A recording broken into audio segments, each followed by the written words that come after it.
Hello, my name is Dr. Jim Doty, and I'm the host of the Into the Magic Shop podcast, where we explore the mysteries of the brain and the secrets of the heart.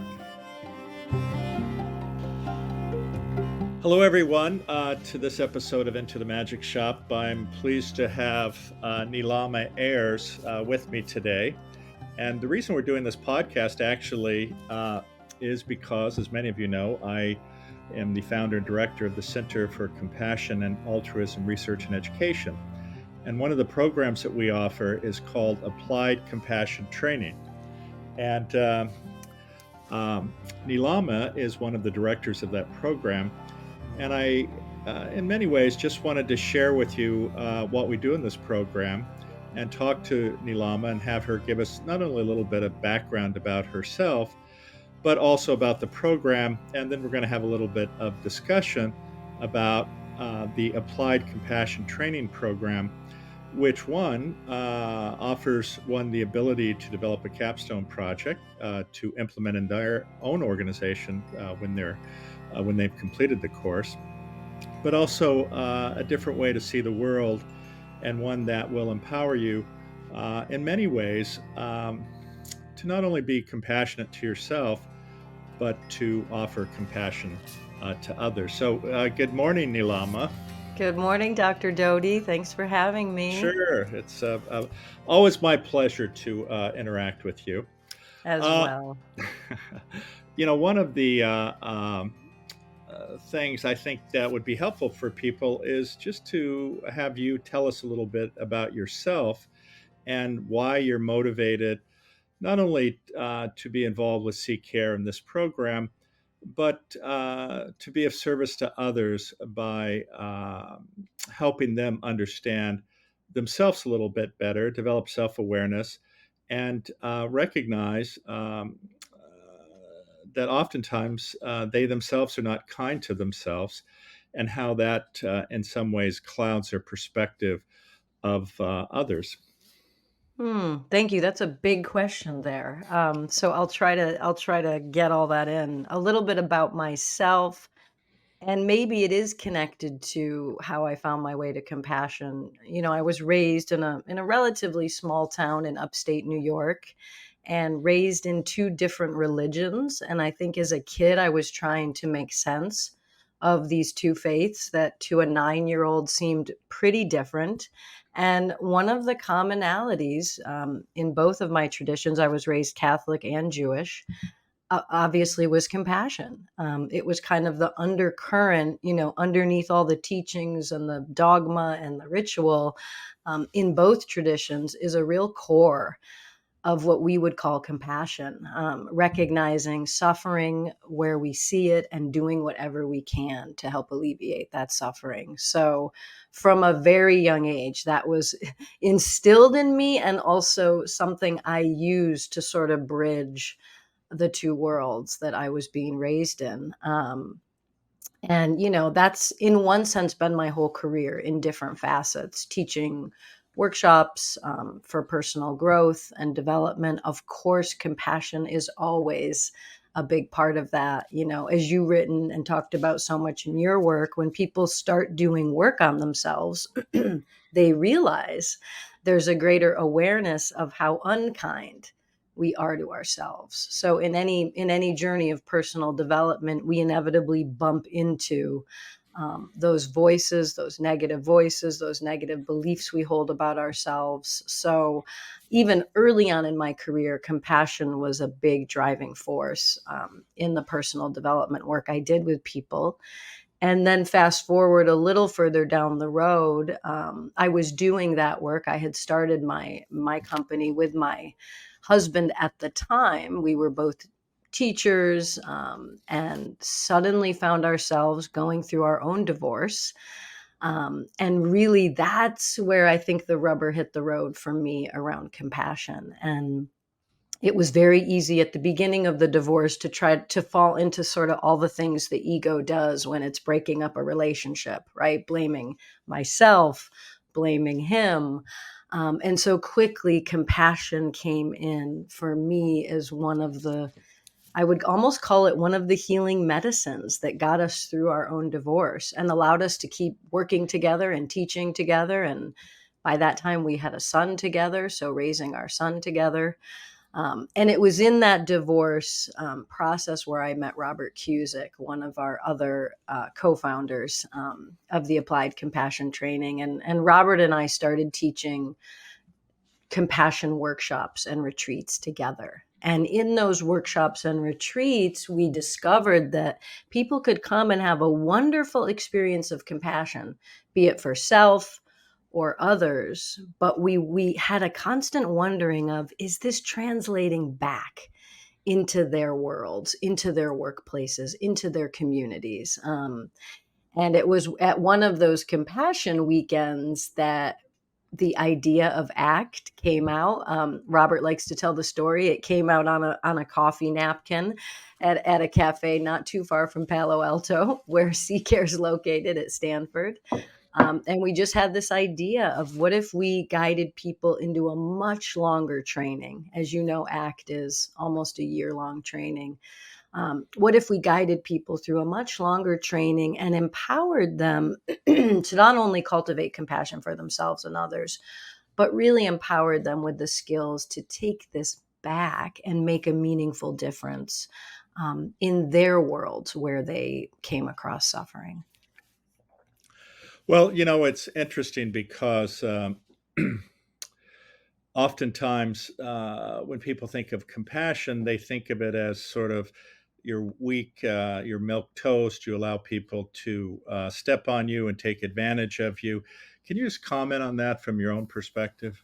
Sure. I'm really glad you brought that up. I would say that's one of the things, one of the myths we're trying to disrupt through ACT, through the program, which is this notion that if I'm compassionate for this person, be it my ex-spouse who I'm getting a divorce from, or be it, a boss who's a bully, or be it a political figure that I vehemently disagree with, if I have compassion for that person, is that going to make me weak? And we've actually found the opposite. It takes, in a way, great strength to be compassionate. And I think one of the things about, it's going to make me a doormat, or it's going to make me engage in a relationship that's unhealthy, we've really made the distinction between compassion as an inner attitude and a perspective, an orientation that you can hold someone with, versus how you act in the world. So, for example, if you're divorcing, if you're going through a divorce, this wasn't the case with my ex-husband, by the way, we're dear friends, but if you're going through a divorce and the person you're divorcing is exhibiting unhealthy, violent, or harmful behavior, it is not compassionate towards yourself to stay in that relationship or put yourself or your family in harm's way. However, you can put up that boundary with that person. You can step away from that person. You can decide never to interact with them again from a stance of compassion versus a stance of what we might call hatred. So, there's a family member I myself have who I cannot be around that person. It's not healthy for me. But I can have tremendous compassion for them. I can even understand they had a really difficult childhood. Unhealthy behavior, as you've talked so much about in your work, Dr. Doty, unhealthy behavior doesn't happen in a vacuum. It's the result usually of some significant trauma. So I can have compassion for that person and the trauma they went through, and at the same time, put up a very fierce boundary. We might call this in our work fierce compassion. Put up a very firm boundary and say, no more. I cannot tolerate this behavior. But I can still, in my heart, hold that person with compassion, recognize their suffering, and wish them to be free from that suffering. And in a way, I do that as much as for myself as for them, because that keeps my heart open. Right? When we start to hold someone in hatred, that corrodes and closes down our own heart. And we know now, there's enough science now to know that's not healthy for us. Well, it's interesting you bring that up because we see sort of this ever increasing divisiveness and anger and hostility towards others. And in some ways, it very much saddens me because as you know, to hold hate in your heart shuts you down, actually, to even listening. But more sadly, it has a huge negative physiologic effect. And it has a huge effect on those around you, I think, especially children, because children have a tendency, to model the behavior of adults. Absolutely. Yes. And like you said, it has a huge physiological effect. It has, I've worked in my career, I've had the privilege to work with thousands of people at this point, and I've seen what holding that hate, obviously, I'm not seeing it from the physiological standpoint, but from the psychological and emotional standpoint. It can shut people down, it can corrode relationships, and it can really impact the quality of people's lives, right? Even from a personal standpoint, it's hard to move forward when there's that kind of hatred and constriction in our own hearts. No, no, that's exactly right.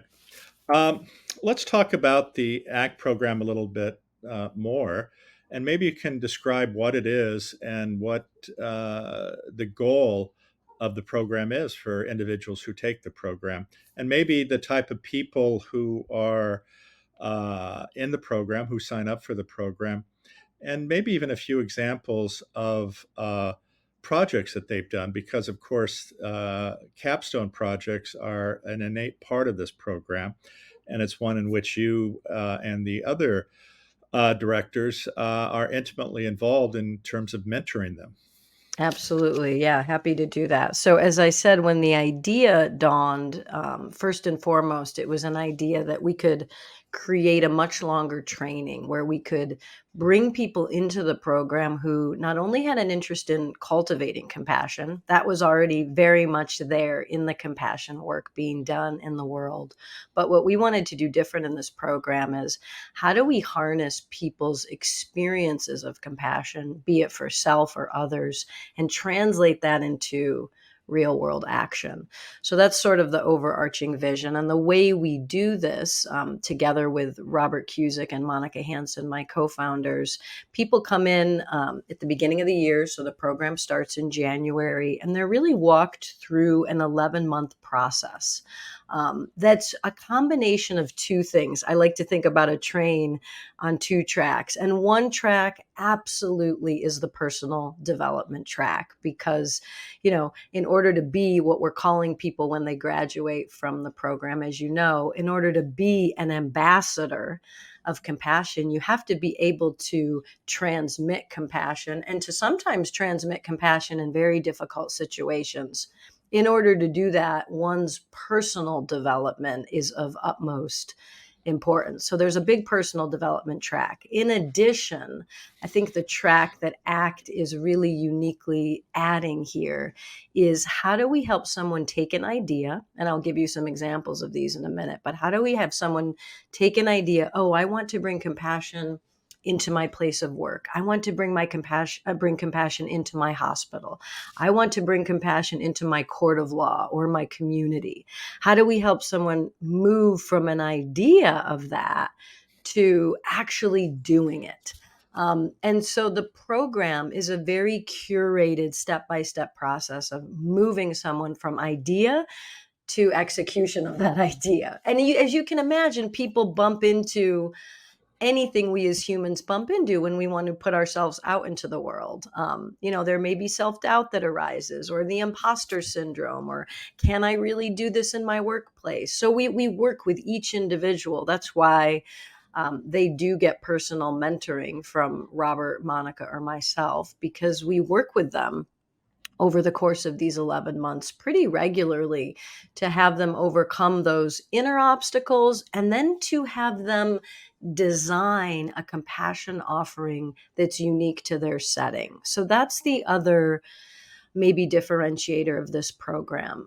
You're very familiar with other compassion trainings where people are learning a specific protocol. We made a decision early on, as you know, in this program, not to teach a protocol of compassion, but to empower people with what we call the principles of applied compassion. You could think of these as like the foundational ingredients. These principles of applied compassion and the practices of applied compassion. They're learning those throughout the 11 months, and then they're taking those principles and practices and looking into their environment and saying, okay, what is the particular suffering in this environment, right? The suffering of a nurse in an ICU unit is going to be different than the suffering of lawyers working with immigration, policies, or different from what kids in classrooms dealing with anxiety. So while the experience of suffering, as we know, is in one sense similar to all of us as human beings, the context of that suffering is very different. And what might work in a corporate environment might not work at all in a sixth grade classroom. So this is where we help people get in there and discover what's the recipe for compassion that best fits the type of people that you're trying to help. And over those 11 months, we create that recipe together. And to your question, we've had at this point, we're 4 years into this, so we're a relatively new program in the compassion space still. But we've had almost 500 people go through the program, 40 countries around the world.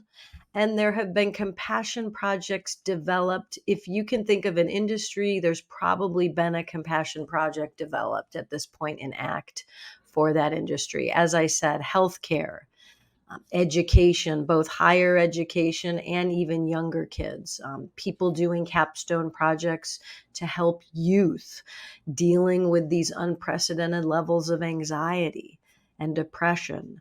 There's people doing capstone projects to help judges in courtroom settings be a little more sensitive to the plight of people in a court of law, and how can we be even more attuned to the basic common humanity that unites us all. There's compassion projects being done in big companies, big systems where people are trying to affect great systemic change, all the way down to smaller compassion projects that are delivered at the community level, where you may just have a handful. There have been projects of, helping new mothers in those early days of raising a child and the challenges to new mothers. So I think you were just in attendance at a capstone project a couple weeks ago that was an art installation, people using art to evoke compassion within the viewers. We've had people doing compassion projects as music and dance workshops. So really and truly, not having people feel like they have to adhere to a specific protocol has created a freedom for people to be much more responsive to the suffering in their settings. And this is really from Stanford, right? There's a whole approach at Stanford known as design thinking, where you test out an idea with your audience and you see what works and you see what doesn't, and you iterate and you iterate. And people are often shocked when we tell them, you're going to be delivering your project during this program. It's not like you get your degree and then you go out and do it. Part of how you get your certificate is by doing it. So it's very much that Stanford learning by doing model that people initially are a little scared of, as you can imagine, but then come to really love and feel an incredible freedom around that. Wow, I have this in me to do this now.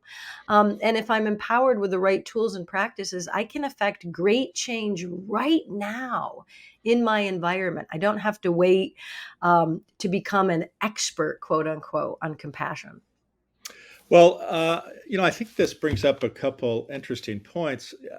It always fascinates me, but not uh, surprising to me, how so many people, though, are intimidated or fearful of being judged if they show their authentic feelings, or actually, if you want to call it, display compassion, maybe shed a tear, understand somebody. But they're terrified they're going to be judged. What are your thoughts on that? And why do you think that is? And how do you overcome it? That's a really good question. I mean, I think there's a couple of levels that we could look at that from. If you are raised in an environment, be it your family environment, your cultural environment, maybe even, external schooling environment where compassion was not properly understood or modeled, or where you were at a young age judged or bullied for those things, yes, there will be, of course, a greater layer of protection built up around being vulnerable and being transparent. I mean, you could take this even to a deeper level, which would be more the spiritual level, right? Often in our early childhood environment, our own parents, our own caregivers, not because they're bad people necessarily, but because they're also disconnected from what I might call your own spiritual center, that center in us that naturally emanates compassion, love, kindness. Again, as I was sharing at the beginning, the core of any healthy religious or spiritual tradition are those qualities that make us who we are. And to the degree those are mirrored or not mirrored and modeled in childhood, that's going to be the degree that there's a protective mechanism built up.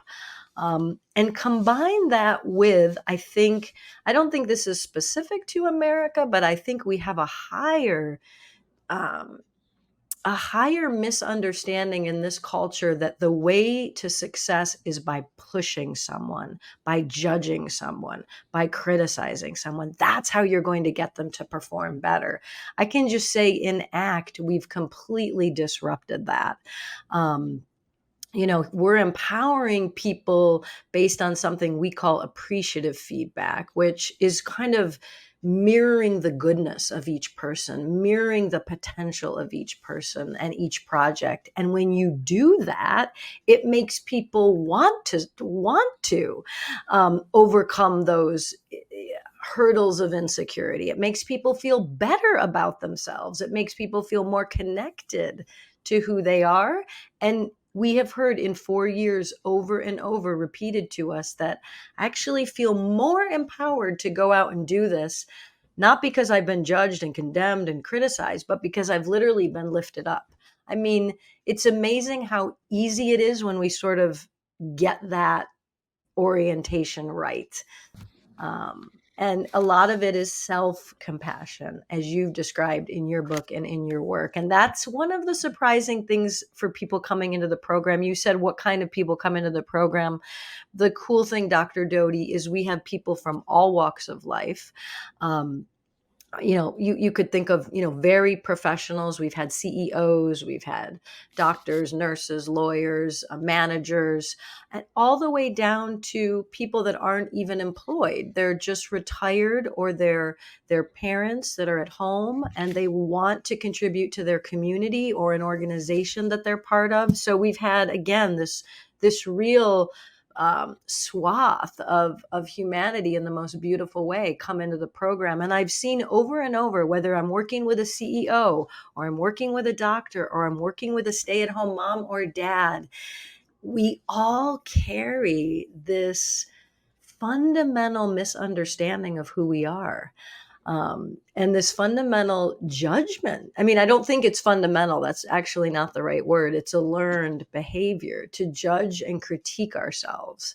And when people get exposed in the program to self-compassion for the first time, they're astonished.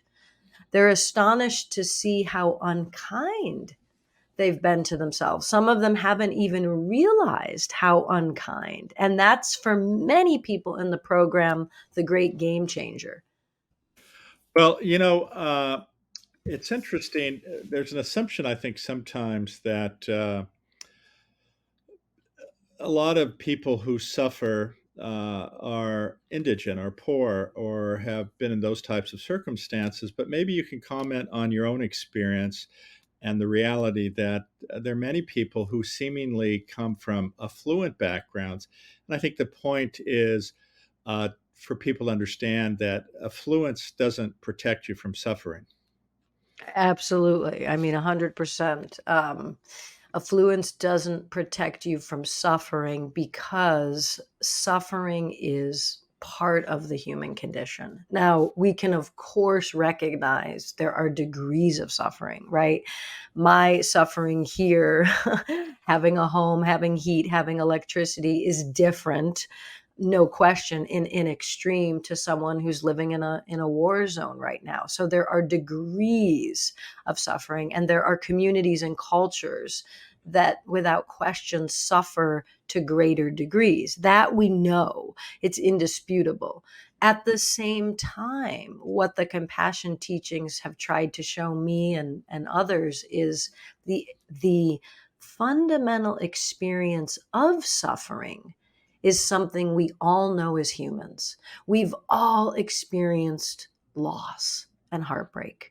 If you've lived long enough, you've experienced loss and heartbreak. Money, affluence, to your point, doesn't protect one from experiencing loss or heartbreak, or bad health, right? Or this feeling of fear that all human beings have to deal with at times. So our level of affluence cannot protect us from that basic part of the human condition, which is that we at times will all suffer.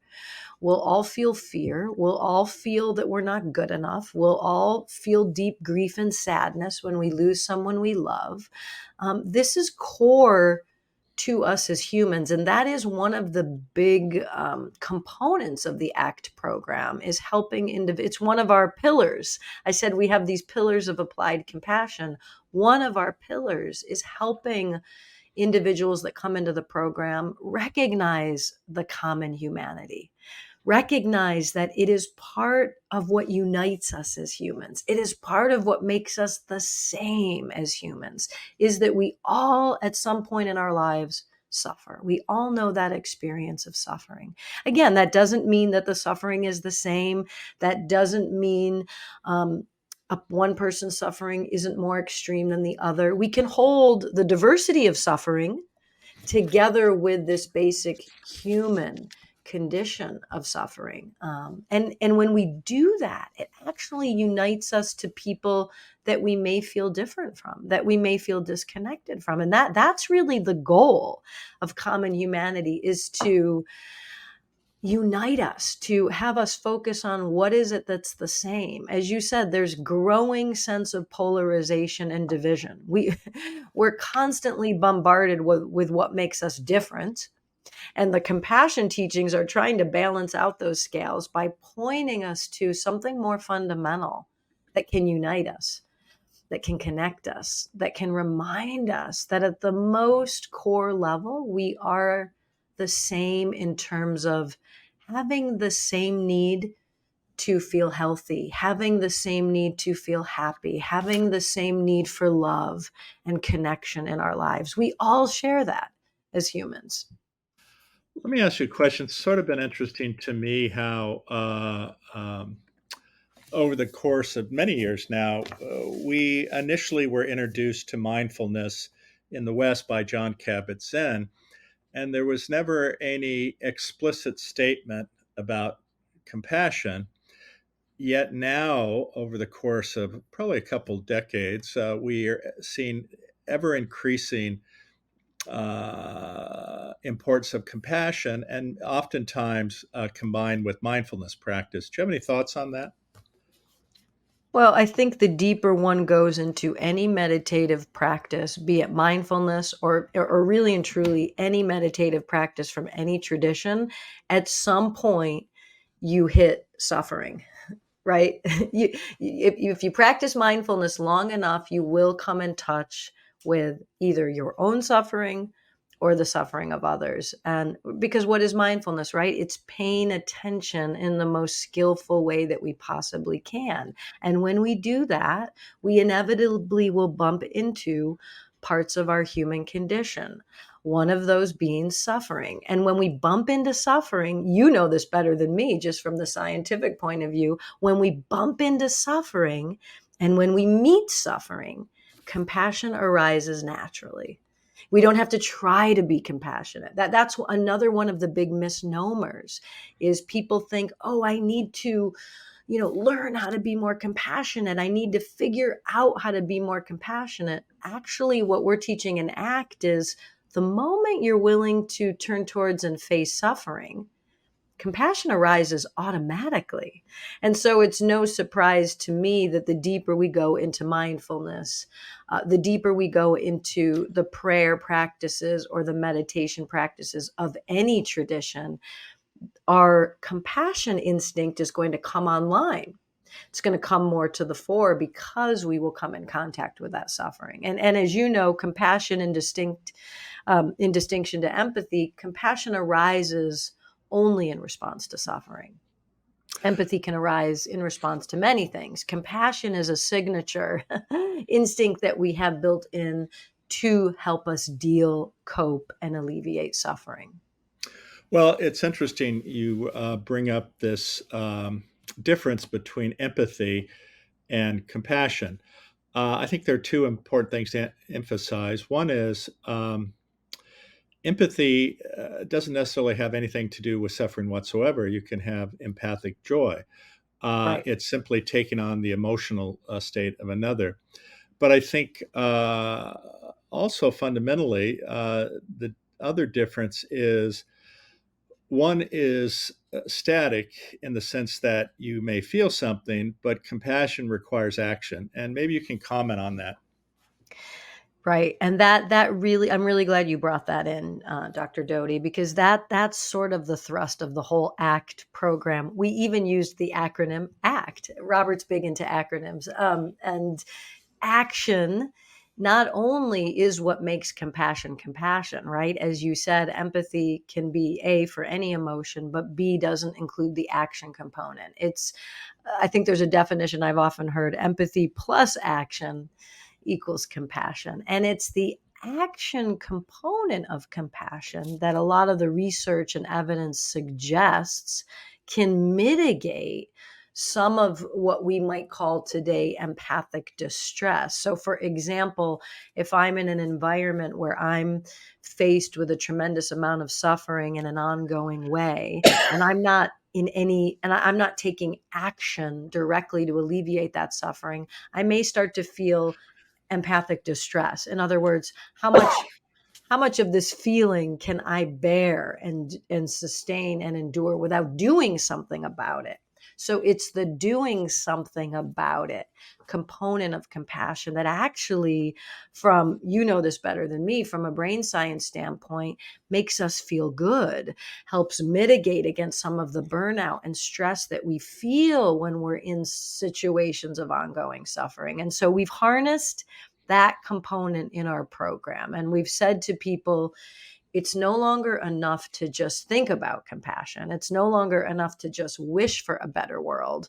What this program is going to do is equip you with the tools, the resources, the practices, and the support to get out there and do something about it. And of course, when we see people doing that again and again, we can see that's where the real impact is. That's where the real transformation happens. It's in the action part of compassion where the change occurs, where the suffering starts to diminish, and where the stress of the individual, be it a caregiver, a doctor, a lawyer, a school teacher, a child who's dealing with anxiety or depression, that's where we start to begin to see the suffering going down when the action component is brought in. Well, I think another interesting aspect, and it relates actually to a quote from the Dalai Lama. He said, "Being compassionate is the only time it's okay to be selfish." And what he meant by that, of course, is that when you care for another, when you alleviate the suffering of another, it has a huge positive effect on you, both mentally, in the sense that your pleasure and reward centers are stimulated, but also physiologically. Your blood pressure is reduced, your heart rate variability is increased, which is a good thing. Your immune system's boosted. The levels of cortisol, which are stress hormone, are diminished, as well as the production of inflammatory proteins is also diminished. And these are, of course, are associated with a lot of chronic disease states. Absolutely. I mean, you know that way better than me, the physical components of it. And absolutely, we know that, we can see that even just in the 4 years of this program. I've seen the mentees I've worked with, just the reduction of stress when they can go back out into their workplace environment or their community environment and start to affect real change. Yes, it's helping the environment, no question, but it's also helping them, right? Because they have to interface in this environment. And if it's their workplace, they have to interface there every day. So it's how do we alleviate suffering in the external environment, and then people do report quite regularly that their own levels of stress go down because they feel like they're finally able to be part of the solution. What's the famous, Gandhi quote? Be the change. This is another one of our mantras in the program. When people start to be the change or be part of the solution, those distress signals very quickly start to diminish. It's kind of the feeling that people have when they look out into the world and they see this tremendous amount of suffering. And if they feel that there's nothing they can do, it creates this feeling of helplessness, which has our stress levels rise. The moment we feel there's something we can do to make a difference, there's something we can do to make it a little bit better for someone. Obviously, yes, that's better for the person we're helping, but it also takes us out of that feeling of helplessness and hopelessness and really paralyzation. I think a lot of people, because the levels of suffering are so much more available to us in our modern day because of technology. We're constantly bombarded with the global suffering around us. And that creates for many people a sense of paralysis. Well, this is just so big. There's nothing I can do to make a dent. And again, as I said earlier, when I was talking about the divorce, when people are in that sense of paralysis, their own heart starts to shut down. Their own quality of life starts to be affected. Their own relationships start to be affected. So if we can take someone out of that paralysis and helplessness and say, okay, you may not be able to solve the global crises, but what is something you can solve? We're all leaders. We say in our program, you will graduate as a leader of compassion. And someone might say, well, how am I a leader? I'm just a mom at home, or I'm just, the coach of my son's soccer team. How am I a leader? If every human being could look around and recognize the sphere of influence that they do have, it's astonishing to see we're all leaders in our own right. That doesn't mean we're running a company or a country, but we're all leaders, and we all have, and I've heard you talk about this, Dr. Doty, we all have this power today, tomorrow, to say, how can I affect change right here? Maybe it's just in my family over dinner. Maybe it's just in my neighborhood. Maybe it's just with my office team at work. What is the sphere of influence I have, and how can I start now making it the world that I want it to be with the people that I am in that leadership capacity with? And it's incredible. Once people start to realize this and harness their own leadership capacities, that's how compassion can get scaled up in a much bigger way. It's interesting because when people are presented with pictures of overwhelming suffering, they shut down because they feel overwhelmed and not able. And in fact, oftentimes that is in fact the case. How do you deal with so much suffering when you're only one person? And it's interesting because if you look actually how charities function, they'll show a picture of an individual because all of us can relate to one person. All of us can see ourselves potentially helping one person. But I think the point you make is very, very true. Uh, People frequently don't appreciate that they have power within themselves to change the world. And while certainly not everyone can be a world leader, not everyone can have influence over hundreds of thousands, if not millions of people, but what we can have is an influence in our world.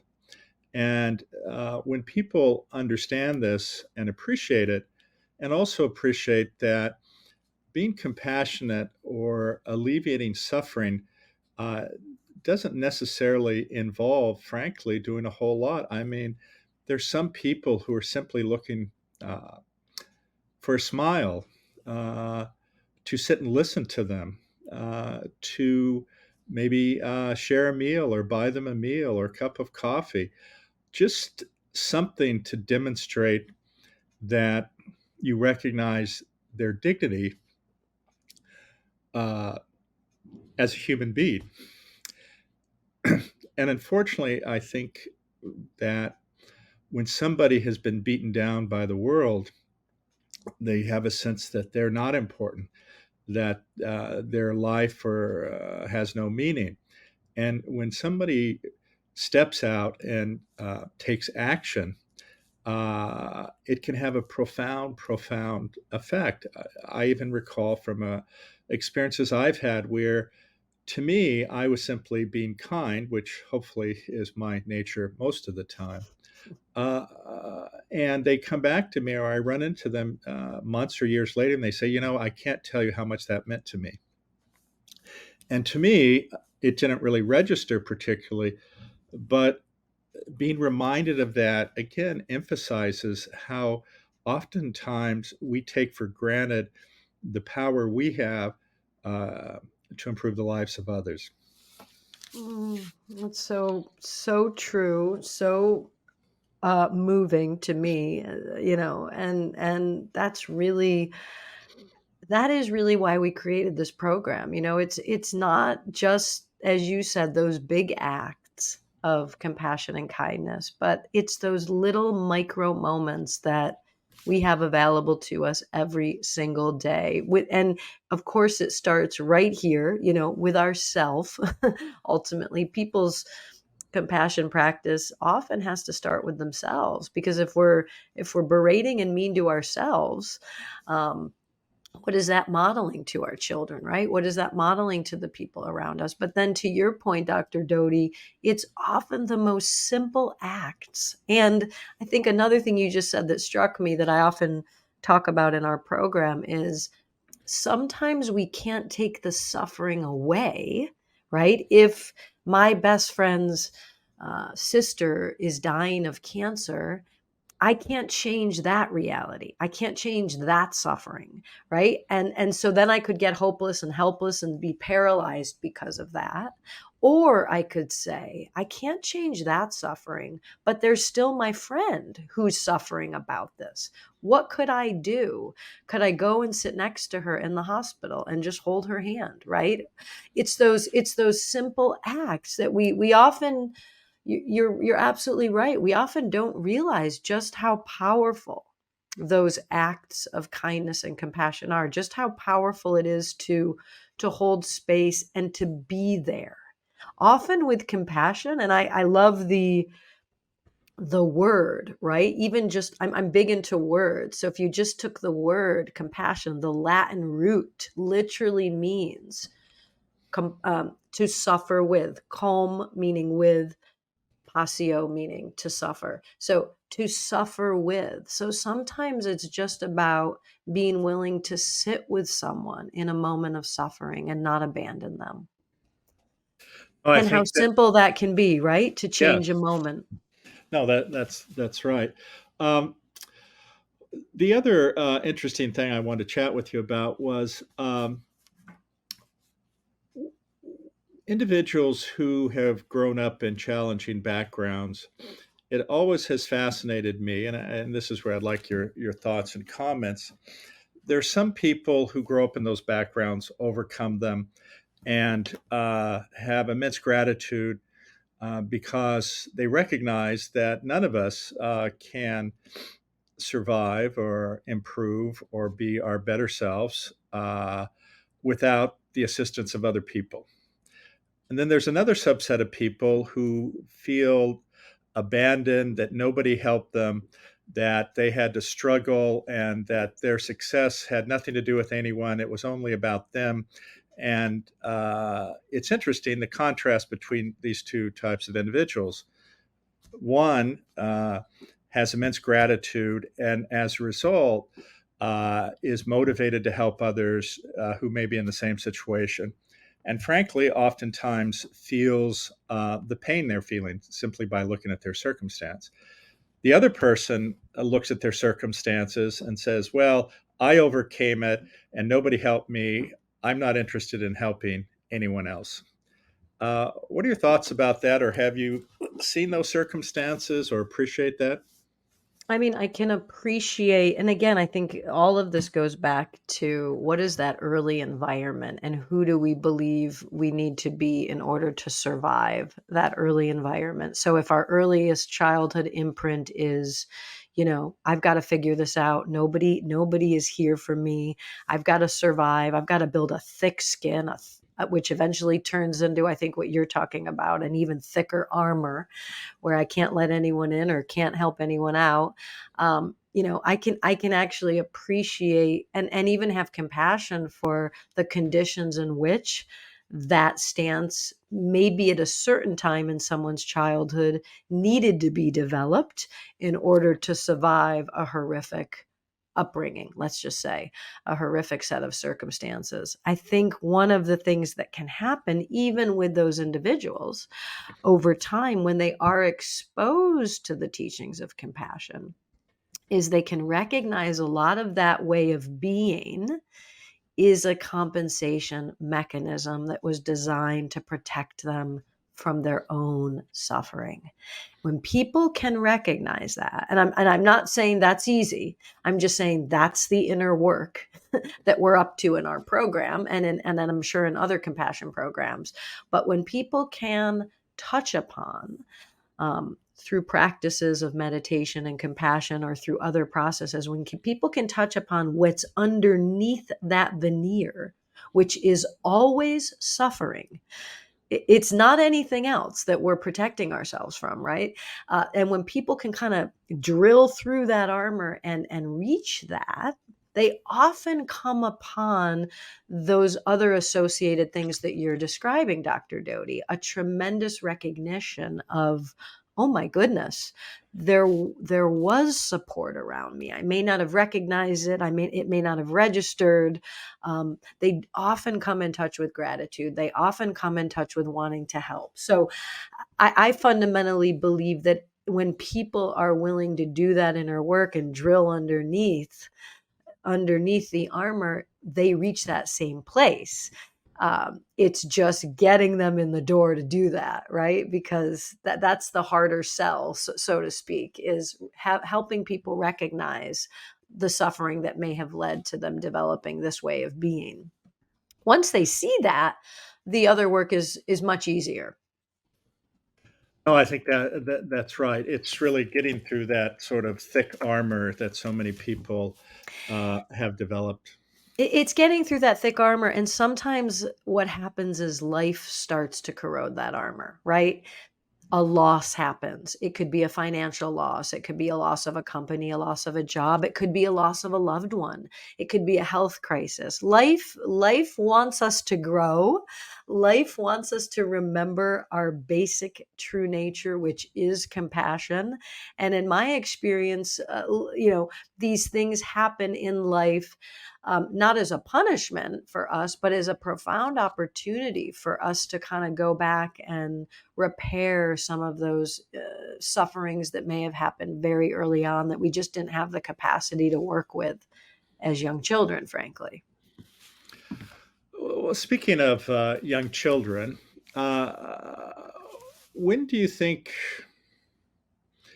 it can be beneficial to, with intention, um, train children more explicitly about compassion? Of course, we all know that children model themselves after their parents, for good or bad, unfortunately. But do you think that we should intentionally try to promote or teach younger children about compassion, and maybe combined with a mindfulness type of practice? Absolutely. I mean, I'll preface this by saying that is not my area of expertise. So it'd be good to hear, a child psychologist with a compassion background weigh in on this as well. But I can just say from my experience, and as I shared with you, growing up at a very young age, exposed to compassion through these two traditions, I think it was of great benefit to see this modeled in my families, in my faith-based traditions as a young child. I think it made me much more sensitive to the suffering of others in a good way. Again, I think when the action component is included, because we'd always want to be careful, I'm guessing, especially with younger children, not to overwhelm them, by showing too much suffering, especially to a child who wouldn't even know how to cope or affect change. But if you boiled it down to, again, what's the suffering right here in this little environment that we do have power to change? I remember as a kid, um, we did this thing, our family did this thing where on Christmas morning we would deliver. We were part of a volunteer organization, and we would deliver Christmas presents to individuals in our community who couldn't afford to buy Christmas presents for their own children. And even as a young child, I remember this instilling in me, wow, first of all, there's people out there that don't have the privileges I have, right? I mean, that was a great eye opener as a kid, because as a kid, by our nature, it's all about us, right? That's just part of natural childhood development, me. And to be exposed to that at such a young age and be doing something about it, right? So I wasn't just exposed to the suffering. We were going and getting these gifts and wrapping these gifts and delivering them on Christmas morning on these doorsteps. I think the combination of both, being exposed to my privilege, being exposed to the fact that others were suffering, and being part of a solution, it was incredibly empowering as a young child.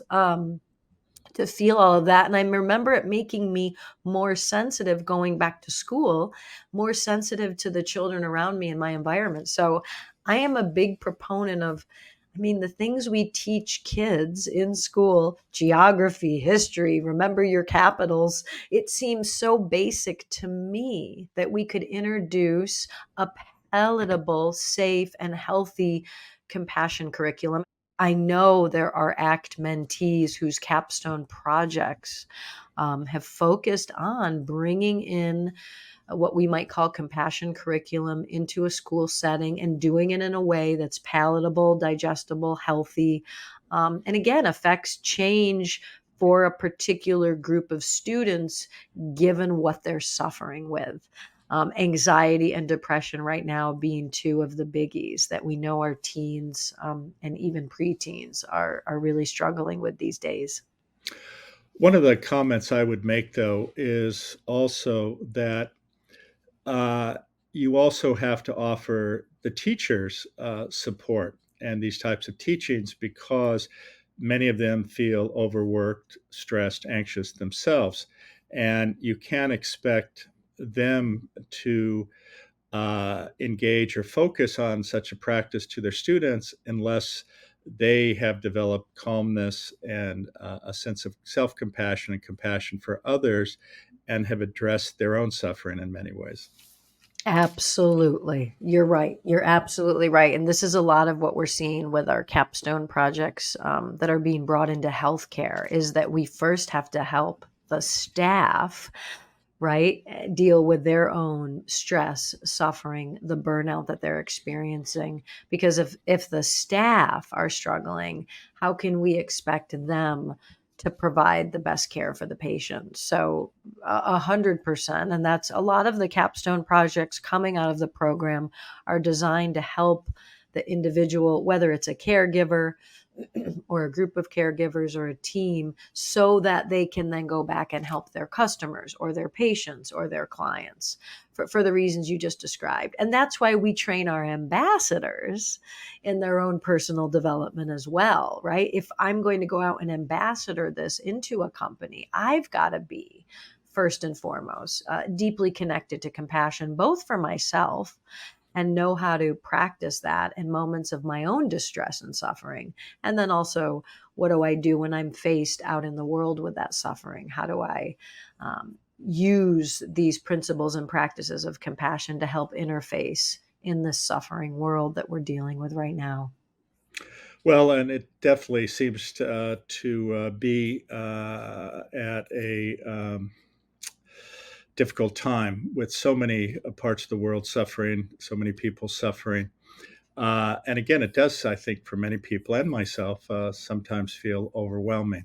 But I think, again, the point is that we do what is within our capacity to do. And I think we need to keep that in mind.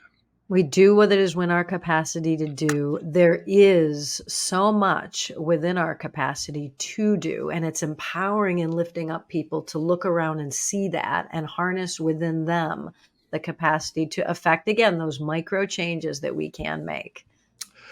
Well, Neelama, believe it or not, we've actually gone through an hour. Maybe you can leave us with some last words, based on what we've been talking about. My last words would be for anyone listening, if it's helpful, to remember that compassion is really who we are. It's our deepest nature. It's intrinsic to us as humans.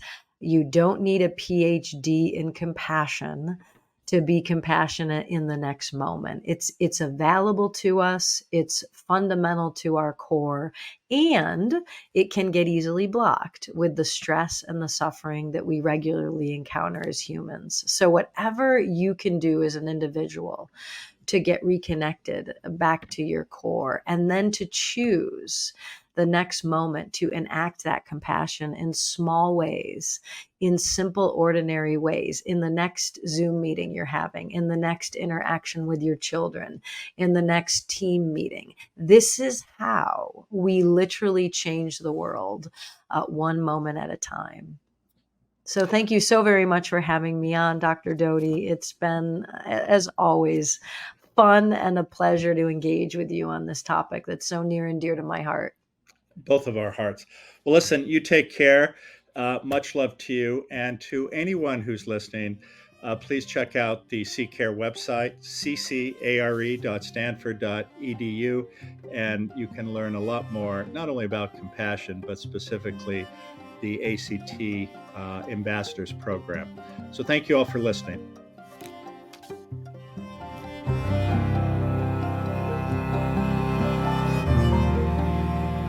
Again, thank you for being with us today. The Into the Magic Shop podcast can be found where you find your most popular podcasts, or you can find us at intothemagicshop.com.